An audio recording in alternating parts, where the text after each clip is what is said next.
Hoy vamos a continuar con nuestro taller de mi experiencia con Dios y como hemos platicado, pues todo se trata de cómo conocer y hacer la voluntad de Dios. Y el día de hoy vamos a ir con la segunda parte de cómo habla Dios, ¿ok? Habíamos visto un poco acerca de la oración y acerca de cómo nos habla a través de la Biblia. Y hoy vamos a completar un poco el aspecto de la oración. Y me gustaría compartirte esta parte de qué sucede cuando oramos. Vamos a ir ahí a Mateo, capítulo 26 versículos del 36 al 41. La mayoría de las escrituras la voy a leer de la Nueva Biblia de las Américas. Y dice ahí en el versículo 36. Entonces Jesús llegó con ellos a un lugar que se llama Getsemaní y dijo a sus discípulos: Siéntense aquí mientras yo voy allá y oro. Y tomando con él a Pedro y a los dos hijos de Zebedeo, comenzó a entristecerse y a angustiarse. Entonces les dijo: Mi alma está muy afligida hasta el punto de la muerte. Quédense aquí y velen junto a mí. Y adelantándose un poco, cayó sobre su rostro orando y diciendo: Padre mío, si es posible, que pase de mí esta copa, pero no sea como yo quiero, sino como tú quieras. Entonces vino Jesús a los discípulos y los halló durmiendo y dijo a Pedro: ¿Con que no pudieron velar una hora junto a mí? Velen y oren para que no entren en tentación. El espíritu está dispuesto, pero la carne es débil. Y lo que podemos ver aquí es que Jesús no oró solamente para pedir que el Padre lo librara de este trago amargo que vendría. La parte medular de la oración de Jesús era la aceptación de la voluntad del Padre. Y como habíamos platicado, la oración no solamente es que yo le pida algo a Dios, sino a través de la oración, Dios también me habla y me va transformando. Y en este caso, recordarás, cuando Jesús termina de orar, se levanta fortalecido y determinado para ir a morir en la cruz. Entonces, es importante no olvidar esto, que la oración no solamente es llegar con Dios y expresarle lo que queremos y esperar que Él nos conceda todas las cosas, sino el parte de la oración es que Dios nos va transformando nuestro corazón, va transformando nuestra mente a través de ella, a través de la oración. Y mira, quiero compartirte esto acerca de las investigaciones del doctor Andrew Newberg. Él es un neurocientífico, es director de investigación del Jefferson Myrna Brain Center of Integrative Medicine en el hospital de la Universidad de Jefferson allá en Estados Unidos. Y él es un pionero en el estudio neurológico de las experiencias religiosas y espirituales, lo que pues se le ha estado llamando neuroteología. Quizás ya lo habías escuchado el término. Y tiene en su haber varios libros, puedes ver ahí dos de ellos: Born to Believe y How God Changed Your Brain. Am, y él ha realizado un conjunto de investigaciones y quiero mostrarte algunas partes de estas investigaciones. Aquí podrás ver la imagen del cerebro que tomó en sus investigaciones el doctor Andrew Newberg. Y este es el caso del cerebro de un budista tibetano que pues se puso a meditar, se enfocó en una imagen sagrada. ¿Y qué fue lo que observaron o qué se observó durante las investigaciones? Bueno, pues que había una actividad decreciente en el lóbulo parietal al meditar. Esa área pues es la responsable de dar orientación en espacio y tiempo. También observaron que había actividad creciente en los lóbulos frontales, especialmente en la corteza prefrontal. Y esa área pues es responsable de mantenernos alertas y atentos en una tarea. Es decir, observaron que había cambios de cómo está el cerebro antes, ajá, que es a la izquierda, y qué ocurrió cuando, en este caso, el budista tibetano comenzó a meditar y observaron cambios en el cerebro o en la actividad cerebral. También hicieron algo similar, pero ahora con el cerebro de una monja franciscana que estaba orando. Entonces ella estaba enfocada en la oración, también estuvo enfocada en la Biblia y cerró los ojos y meditó.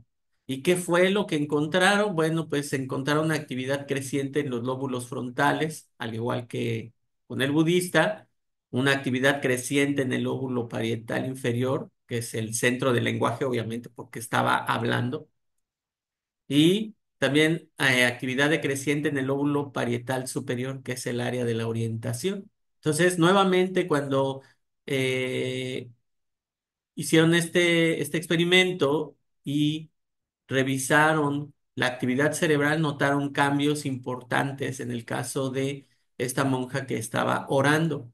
Y también hicieron algo similar, pero ahora con el cerebro de un meditador ateo.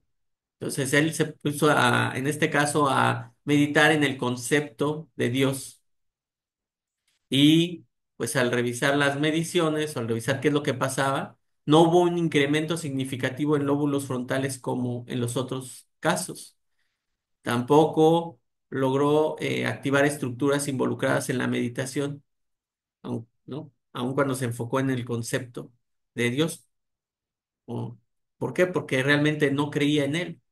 Entonces, en este caso, no veían una diferencia en la actividad base, que es la de la izquierda, y la de la derecha, que fue en cuanto esta persona atea se puso a meditar.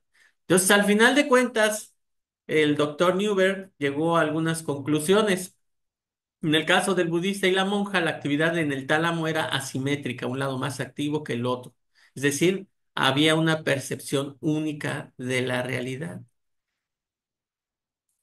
La oración y la meditación activan el tálamo. Fíjate, lo que pudieron observar es que al orar y meditar se percibe otra realidad. El cerebro percibe otra realidad. Eso es lo que demostró las mediciones que hicieron. Y también observó lo siguiente: mientras más se medita y se ora, o sea, de acuerdo a sus investigaciones de este doctor, mientras más se medita y se ora, más cambios hay en los circuitos neuronales de memoria y de emoción. Pero esto ocurre cuando la oración va más allá de 30 minutos. Personas informales en cuanto a la oración y meditación, o sea, es decir, que oran menos de 30 minutos, no mostraron una simetría en el tálamo. O sea, lo que pudieron ver científicamente es que la oración sí hace cambios en tu mente, hace cambios en tu cerebro, siempre y cuando mínimo oraran 30 minutos. Y fíjate, los rituales religiosos, esa es otra de las conclusiones a las que llegó, que los rituales religiosos ayudan a reforzar sentimientos y creencias positivas. Eso es lo que pasaba. Cuando las personas oraban, empezaron a ver que eso reforzaba sentimientos y creencias positivas. En cambio, permanecer en un estado negativo de creencias por un periodo largo genera químicos del estrés que dañan y atrofian diferentes partes del cerebro. Y estas investigaciones realmente es increíble lo que encontraron. La oración nos transforma para bien, siempre y cuando tenga un tiempo suficiente o haya un tiempo suficiente de oración. Científicamente encontraron que tenía que ser un tiempo de oración de más de 30 minutos. Sí, y también encontraron que cuando uno se aferra a ser rebelde contra Dios, cuando deja de orar, pues además de que te alejas, bueno, eso ya no lo dice ahí el estudio, pero lo que sabemos es que cuando menos oramos, pues nos vamos alejando más de Dios. Lo que sí encontraron y que además sabemos por experiencia es que cuando dejamos de orar o cuando estamos en una actitud de rebeldía contra Dios, pues empezamos a lastimar nuestro cuerpo y nuestra mente. Y eso es un hecho científico.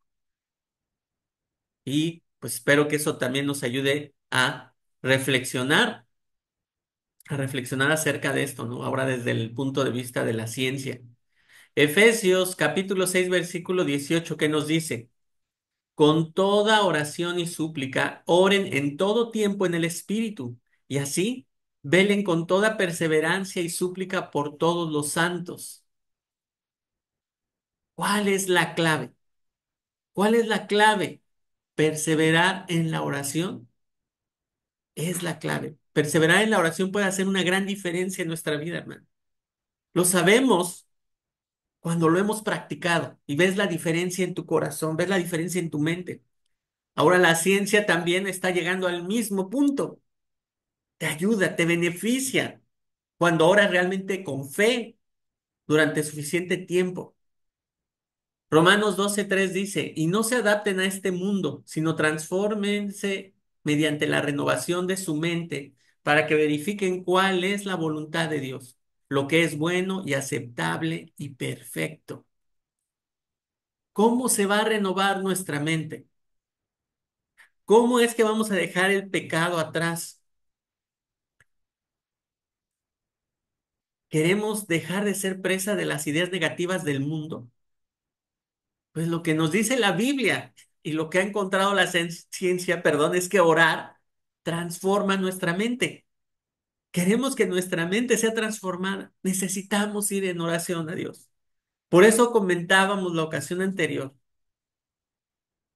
que la oración no solamente es pedir, la oración es escuchar también a Dios. Y además la oración nos va alineando a la voluntad de Dios, nos va transformando. Y va siendo esa parte que ayuda a construir en ti lo que Dios quiere. La oración es parte de aquello que nos lleva a ir creciendo a la estatura de Cristo. ¿De acuerdo? Y bueno, pues vamos a pasar al siguiente tema. Hemos visto que Dios nos habla a través de la Biblia, Dios nos habla a través de la oración y también Dios nos habla por medio de las circunstancias. Y cuando hablamos de circunstancias, podemos pensar en varias cosas. Y hemos como que hablado de algunos aspectos a lo largo de estas sesiones. Hoy vamos a redondear ese tema. Comencemos hablando del tema de las circunstancias difíciles. Y vamos a ir a Job capítulo 3 versículos del 20 al 26. ¿Ok? Antes de leerla, algo que es claro es que cuando enfrentamos situaciones difíciles, la pregunta común que podemos hacernos es, ¿por qué me pasa esto a mí? ¿Por qué me pasa esto a mí? Es común preguntarnos eso. A lo mejor no lo decimos con la boca, pero en nuestros pensamientos, aún en lo que hacemos, puede llegar eso a ser una realidad. Y es un hecho que todos los seres humanos vamos a enfrentar desafíos, algunos más y otros menos, pero todos. Y en el caso de Job, ¿qué pasó? No vamos a leer todo el libro, pero si recuerdas, en el capítulo 1, la Biblia nos habla que a Job le pasaron varias tragedias. Le robaron sus bueyes y asnos, mataron a sus criados, un rayo calcinó a sus ovejas y a sus criados, o sea, a otros más. Se robaron sus camellos, mataron a otros más de sus siervos y todos sus hijos e hijas murieron en un derrumbe. Y después de todo eso, le salieron llagas en todo el cuerpo. Eso es lo que a él le pasó. Y ante esta situación, pues algo salió de su corazón. ¿Qué fue lo que pasó? Bueno, pues aquí vamos a ver esto.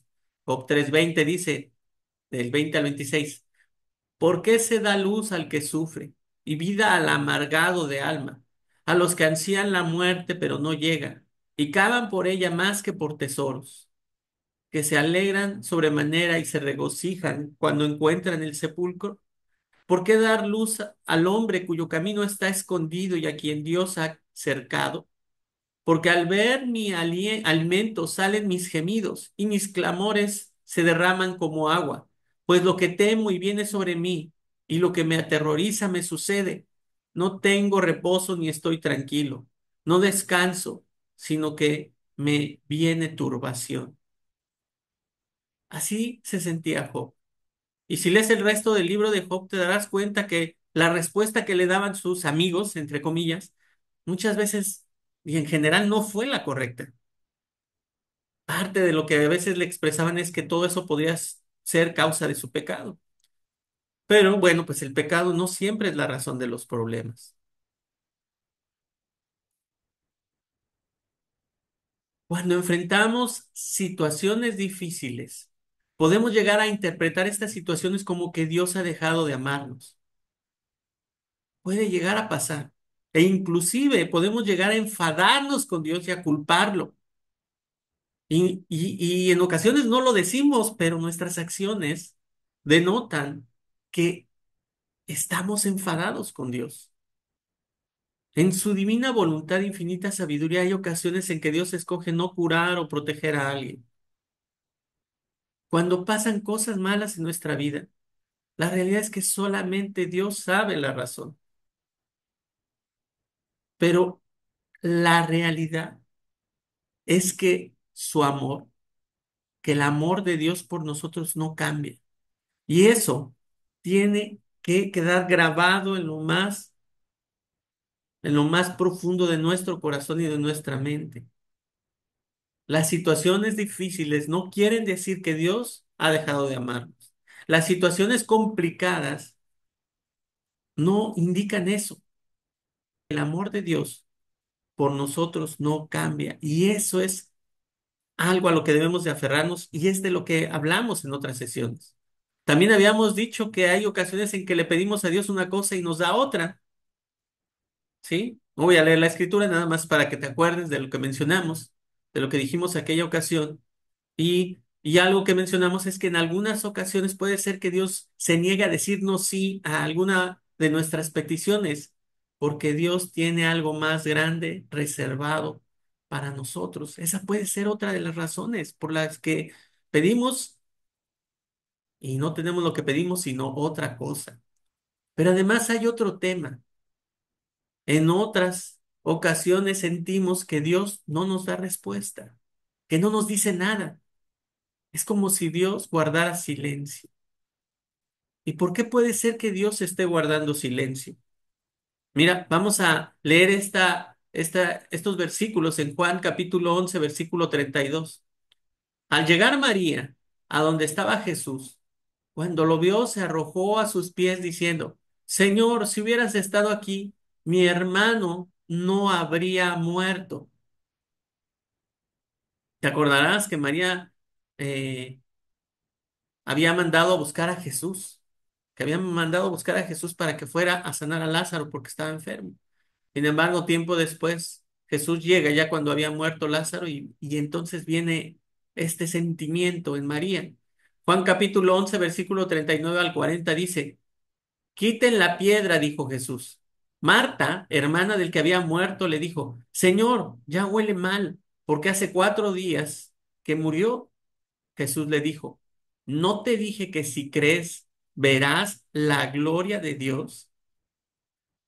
Y hermano, el silencio de Dios no siempre es una negativa a nuestras oraciones, sino una oportunidad de que nos revele algo mucho mayor que nunca antes nos había revelado. En este caso, si Jesús hubiera llegado con Lázaro cuando aún vivía, María no hubiera conocido algo mucho mayor de Jesús. María ya sabía que Jesús podía sanar, por eso lo habían mandado buscar. Pero después de este evento, María pudo conocer por experiencia que Jesús es la resurrección y la vida. Algunas ocasiones, Dios guarda silencio para prepararnos para que lo conozcamos aún más. Así que detrás del silencio de Dios puede venir algo aún mucho mayor en nuestra relación con Él. Mientras esperamos la respuesta de Dios, lejos de desesperarnos, lejos de enojarnos, debemos seguir creciendo en nuestra relación personal con Dios.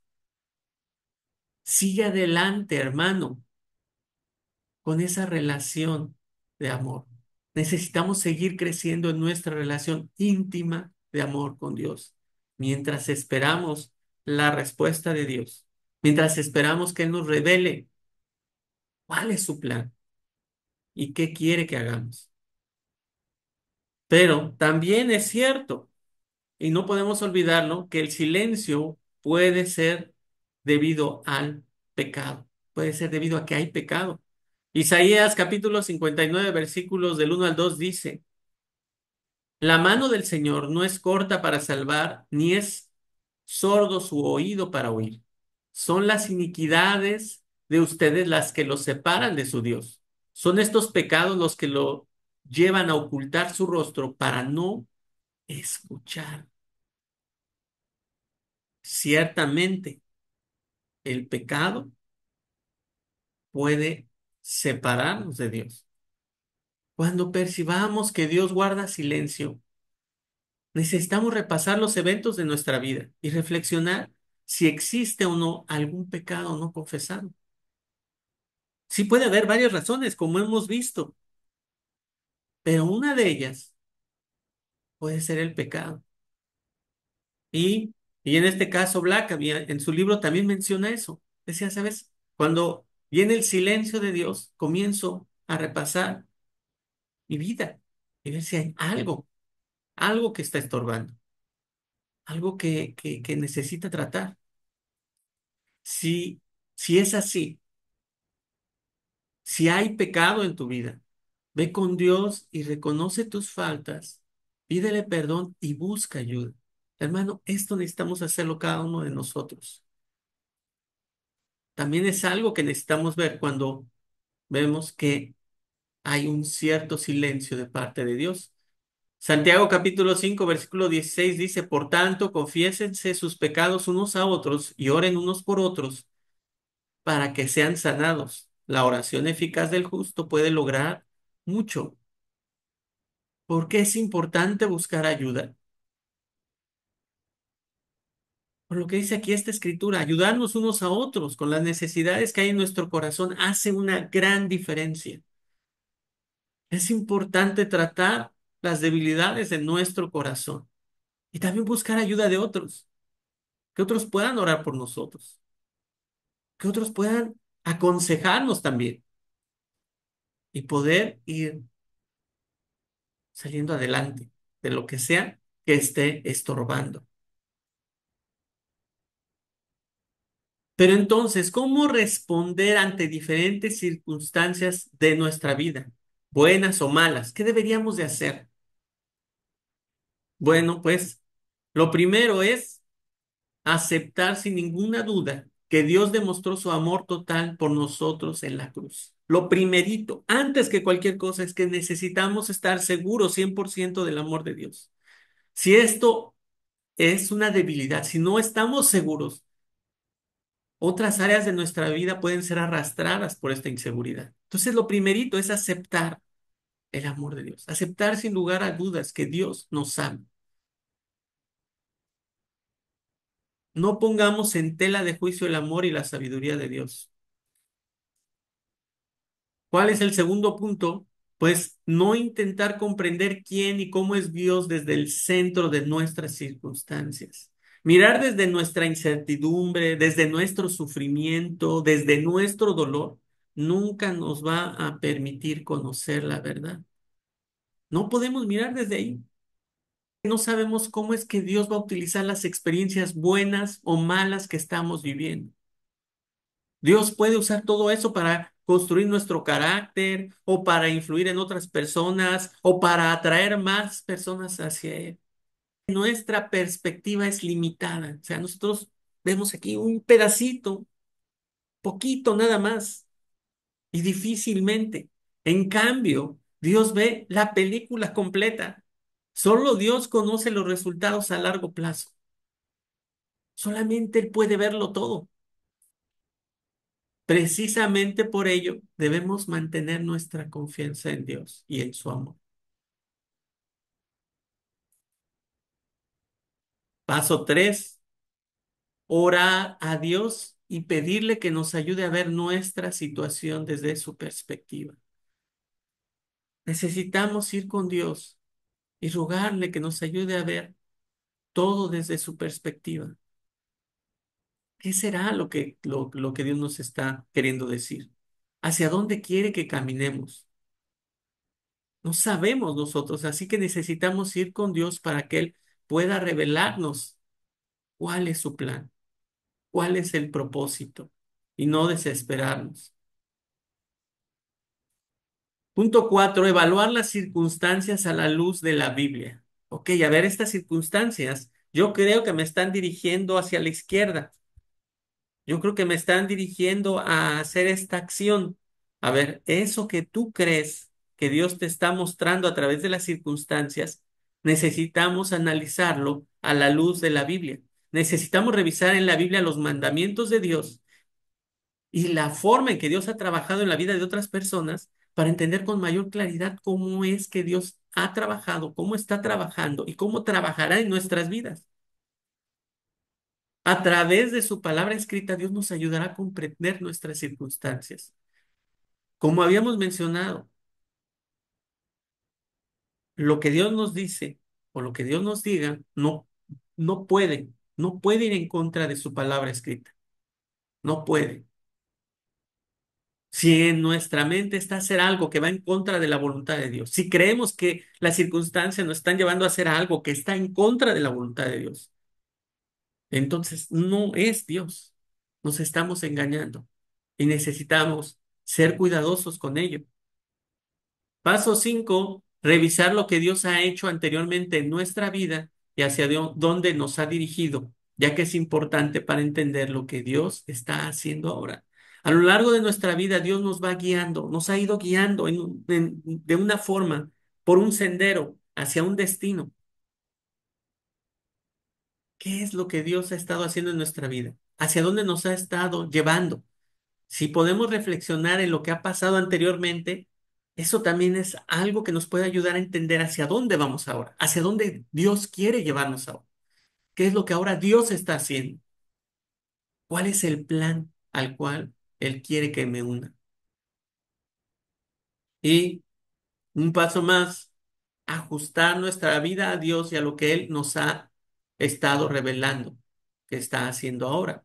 Puede ser necesario hacer cambios de acuerdo a lo que Dios nos está mostrando. Cambiar de trabajo, cambiar de residencia, cambiar algunas de las acciones cotidianas que realizamos todos los días. Puede haber varias áreas de nuestra vida que se vean influenciadas. Lo importante es que si ya estamos viendo esa situación, pues tomemos pasos. Cuando ya vemos hacia dónde Dios nos está llevando, lo importante es tomar pasos. Y el 7, pues hacer todo lo que Dios nos está diciendo que hagamos. Ya, ya Dios nos ha estado marcando hacia dónde vamos. Necesitamos hacer los ajustes necesarios para ir y unirnos al plan de Dios, a lo que Él quiere.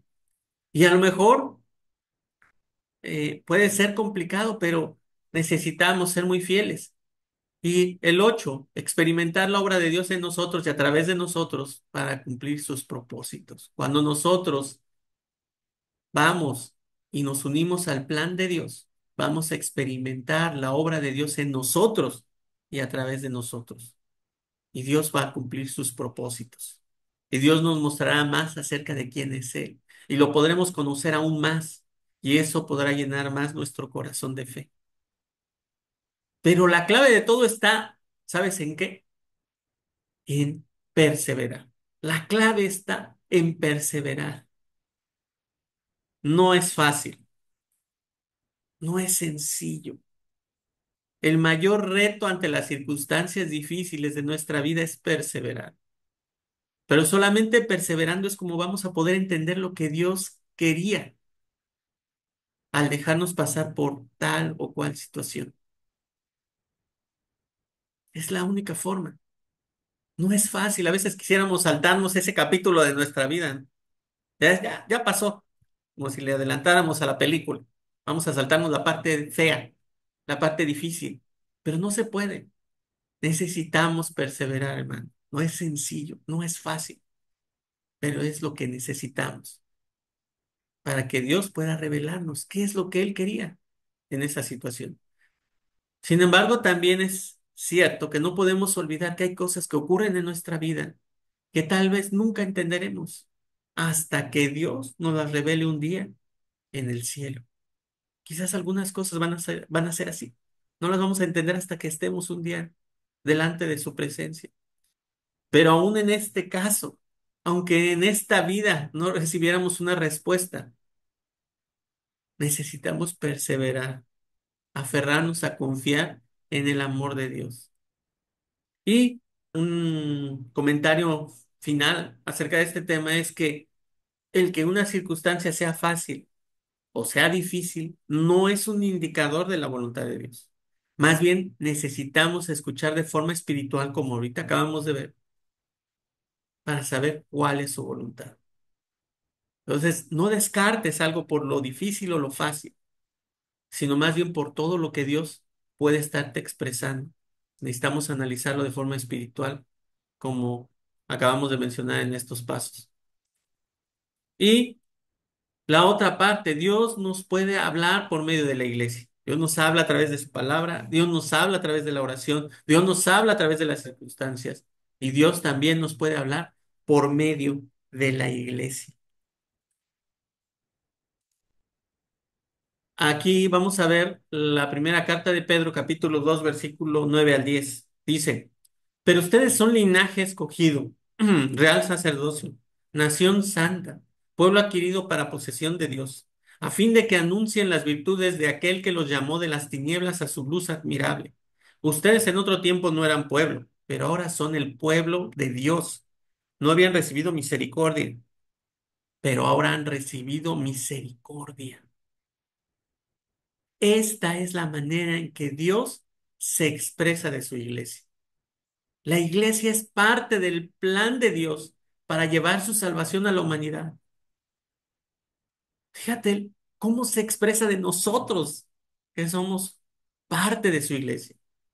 Somos un pueblo adquirido por Él.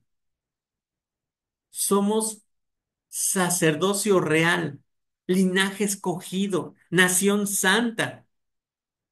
Todo eso es como la forma en que Dios nos mira. Y somos un pueblo que Dios adquirió a fin de que anunciemos las virtudes del Señor. Eso es lo que dice. Adquirido para posesión de Dios, a fin de que anuncien las virtudes de aquel que los llamó. Para que anunciemos las virtudes del Señor a todos. Dios utiliza su iglesia para hablar de Él a cada persona. Mira esta otra escritura, Efesios capítulo 1, versículos 22 al 23. Y todo lo sometió bajo sus pies, y a él lo dio por cabeza sobre todas las cosas a la iglesia, la cual es su cuerpo, la plenitud de aquel que lo llena todo en todo. Es la importancia de la iglesia. Jesús es cabeza de cada iglesia local. Jesús es la cabeza de la iglesia de Cristo en Mérida. Y la iglesia de Cristo en Mérida, junto con cada iglesia local que pertenece a su iglesia universal, es el cuerpo de Cristo. ¿Lo ves? El cuerpo de Cristo. Primera carta a los Corintios, capítulo 12, versículo 18 dice, ahora bien, Dios ha colocado a cada uno de los miembros en el cuerpo según le agradó. ¿Qué es lo que vemos aquí? Que Dios pone a cada miembro en la iglesia. Sí, Dios pone a cada miembro de la iglesia donde a él mejor le parece. Es Dios quien los pone, no los hombres. Primera de Corintios, primera carta a los Corintios, capítulo 12, versículo 7 dice, pero a cada uno se le da la manifestación del Espíritu para el bien común. Dios nos ha dado su Espíritu Santo para el bien de la iglesia. ¿Y sabes qué? Que Dios nos habla. Nos puede hablar a través de cada hermano. Sí, Dios nos habla a través de personas imperfectas. No porque seamos maravillosos, increíbles, no, porque cada hermano ha recibido el Espíritu Santo. Entonces, busquemos el consejo de los hermanos. Necesitamos buscar el consejo del pueblo de Dios. Ahora, ¿alguien se puede equivocar al aconsejarte? Claro, por eso hay que pedir mucho consejo. Busca hermanos que estén fuertes en su caminar con Dios. Y ojo, no estoy diciendo que sean perfectos, porque no vas a encontrar a ninguno. Pero sí vas a encontrar hermanos que de corazón quieren agradar a nuestro Dios. Vas a encontrar hermanos que están en esa batalla de hacer la voluntad de Dios. Si pides consejo a un hermano que está dudando de Dios, pues probablemente no pueda dar el mejor consejo porque su relación con Dios se está fracturando. Pero por eso debemos de buscar mucho consejo. Dice en Proverbios capítulo 15 versículo 22: sin consulta los planes se frustran, pero con muchos consejeros triunfan. ¿Quién lo dice esto? Dios. Dios quiere que unos a otros nos ayudemos. ¿Sí lo ves? ¿Cuántas veces en la Biblia vas a ver eso? Ayúdense, amonéstense, instrúyanse. Dios quiere que nuestra vida espiritual se desarrolle en el contexto de la iglesia y que nos ayudemos unos a otros. Por eso necesitamos tener cuidado con algo. Algo que a veces somos muy ligeros y podemos, sin darnos cuenta o sin prestar atención, hacer algo que no está bien. Cuando menospreciamos la iglesia, estamos menospreciando el cuerpo de Cristo. Sí, cuando le hacemos así como aparecen esas imágenes, esos gestos a los hermanos, ¿no? La iglesia, estamos menospreciando el cuerpo de Cristo. Cuando hablamos mal de la iglesia, estamos hablando mal del cuerpo de Cristo. Se nos puede a veces hacer muy sencillo, pero cuando hablamos mal de la iglesia, estamos hablando mal del cuerpo de Cristo, del que es nuestro Señor. Cuando decidimos alejarnos de la iglesia, nos estamos alejando del cuerpo de Cristo. Cuando evitamos servir y ayudar en la iglesia, estamos decidiendo no servir a Cristo. ¿Puedes ver las implicaciones de esas decisiones? Por lo tanto, necesitamos ser cuidadosos. Dios nos habla a través de la iglesia. Hebreos capítulo 10 versículo 24 al 25 que nos leía hace rato Maggie en la bienvenida.